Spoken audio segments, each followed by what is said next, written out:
নাকি মেশিনের?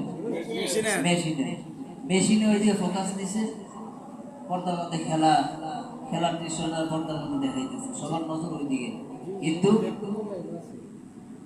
মেইন কারখানা নাকি এখান থেকে সব কিছু হইতেছে।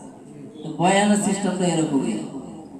সামনে শ্রোতারা যারা থাকে, এদের অন্তরের আকর্ষণ যখন বক্তার দিকে আসে, তখন বক্তার ভিতর থেকে কথা আসে। সামনের শ্রোতারা যদি অমনোযোগী হয়, তাহলে ভিতর থেকে কথা হাজার চেষ্টা করলো, হাজার যোগ্যতা থাকলেও আসে না। এটা যারা বয়ানে যারা অভ্যস্ত, এরা জানে।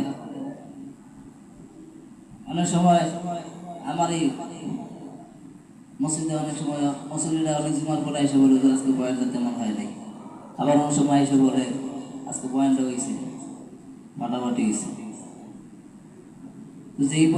যেই সময় এসে বলছে যে বয়ান ঠিক মতো হয় নাই,